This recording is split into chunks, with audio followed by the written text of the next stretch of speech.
स्वागत है आपका अपने YouTube चैनल में। शिक्षा रोजगार से जुड़ी बड़ी खबरों के लिए चैनल को सब्सक्राइब कीजिए, लाइक कीजिए, कमेंट कीजिए, शेयर कीजिए। एसटीईटी की पुनर्निर्धारित परीक्षा 20 जून को, राज्य में 18 जून को दो पुनः पाली में आयोजित माध्यमिक शिक्षक पात्रता परीक्षा एसटीईटी 2024 प्रथम की पुनर्निर्धारित परीक्षा 20 जून को होगी। परीक्षा पूर्व से निर्धारित परीक्षा केंद्रों पर होगी। इसके लिए अलग से प्रवेश पत्र जारी नहीं होगा। पुनर्निर्धारित तिथि को परीक्षा में शामिल होने के लिए पूर्व से निर्गत प्रवेश पत्र मान्य होगा। डीएलएड की 18 की परीक्षा 26 को, राज्य में 18 जून को आयोजित डीएलएड फेस टू फेस परीक्षा 26 जून को होगी। परीक्षा पूर्व से निर्धारित परीक्षा केंद्रों पर ही होगी। इसके लिए अलग से प्रवेश पत्र जारी नहीं होगा। पुनर्निर्धारित तिथि को परीक्षा में शामिल होने के लिए पूर्व से निर्गत प्रवेश पत्र ही मान्य होगा। 6061 प्रधानाध्यापकों की नियुक्ति को परीक्षा 28 को, राज्य के उच्च माध्यमिक विद्यालयों में 6061 प्रधानाध्यापकों की नियुक्ति के लिए बिहार लोक सेवा आयोग द्वारा 28 जून को पटना और मुजफ्फरपुर जिला मुख्यालयों में परीक्षा ली जाएगी। परीक्षा वस्तुनिष्ठ होगी। यह परीक्षा 150 की होगी, जिसमें भाग 1 से समान अध्ययन के 100 प्रश्न एवं भाग 2 बीएड से 50 प्रश्न वस्तुनिष्ठ और एवं बहु विकल्पीय परीक्षा ओएमआर सीट पर ली जाएगी। प्रत्येक प्रश्न 1 अंक का होगा। इसमें निगेटिव मार्किंग नहीं होगी। प्रश्न अनुत्तरित रहने पर 0 अंक दे होगा। राज्यकर्मी बनने के लिए नियोजित शिक्षकों की दूसरी सक्षमता परीक्षा 26 से, राज्य में राज्यकर्मी बनने के लिए नियोजित शिक्षकों की दूसरी सक्षमता परीक्षा 26 से 28 जून तक ऑनलाइन माध्यम से होगी। इसमें 85,000 से अधिक नियोजित शिक्षक शामिल होने वाले हैं। बिहार विद्यालय परीक्षा समिति के अध्यक्ष आनंद किशोर द्वारा घोषित तिथि के अनुसार होने वाली परीक्षा के एडमिट कार्ड जल्द जारी किए जाएंगे।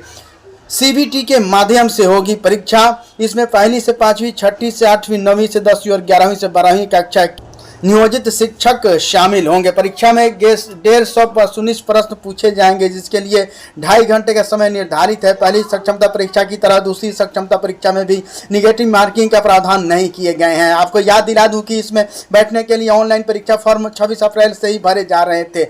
ऑनलाइन परीक्षा फॉर्म भरने की अंतिम तिथि 4 मई थी, जिसे बढ़ाकर 6 मई कर दी गई है। परीक्षा के पास होने के लिए समान कोटि नियोजित शिक्षकों के लिए 40% अंक, पिछड़ा वर्ग कोटि नियोजित शिक्षकों के लिए 36.5% अंक, अत्यंत पिछड़ा वर्ग नियोजित शिक्षकों के लिए न्यूनतम 34% अंक, अनुसूचित जाति, अनुसूचित जनजाति कोटि, दिव्यांग कोटि एवं महिला कोटि के नियोजित शिक्षकों के लिए न्यूनतम 32% अंक लाने अनिवार्य होगा।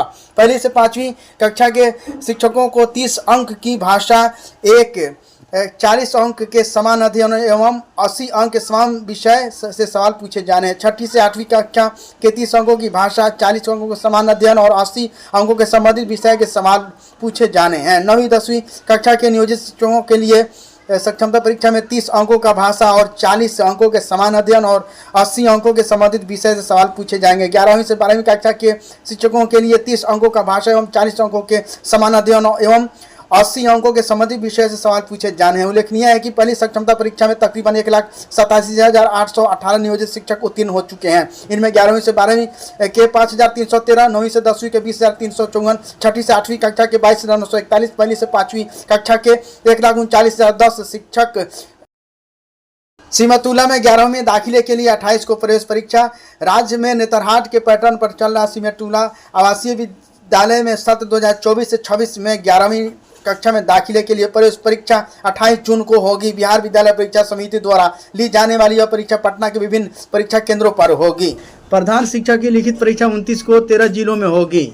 बिहार लोक सेवा आयोग बीपीएससी से राज्य के प्राथमिक विद्यालयों में प्रधान शिक्षक के पदों पर नियुक्ति के लिए लिखित परीक्षा का कार्यक्रम जारी कर दिया है। अपर सचिव सह परीक्षा नियंत्रक ने बताया कि लिखित परीक्षा 29 जून को दोपहर 12:30 बजे से 2:30 बजे तक 13 जिलों के मुख्यालयों में होगी। परीक्षा 150 प्रश्नों की होगी, जिसमें समान अध्ययन से 75 एवं डीएलएड से संबंधित 75 प्रश्न होंगे। अभी प्रश्न वस्तुनिष्ठ व 1-1 अंक के होंगे। गलत जवाब पर ऋणात्मक अंक का प्रावधान नहीं है। अभ्यर्थियों को प्रवेश पत्र डाउनलोड करने से पहले उच्चतम पासपोर्ट साइज फोटो डैशबोर्ड में अपने लॉगिन में से अपलोड करना होगा। परीक्षा के दिन प्रवेश पत्र की एक अतिरिक्त प्रति अपने साथ परीक्षा केंद्र ले जाना होगा। इससे वीक्षक के समझ में हस्ताक्षर कर उन्हें सौंप देना होगा। Thank you friends. शिक्षा रोजगार से जुड़ी बड़ी खबरों के लिए चैनल को सब्सक्राइब कीजिए, लाइक कीजिए, कमेंट कीजिए, शेयर कीजिए।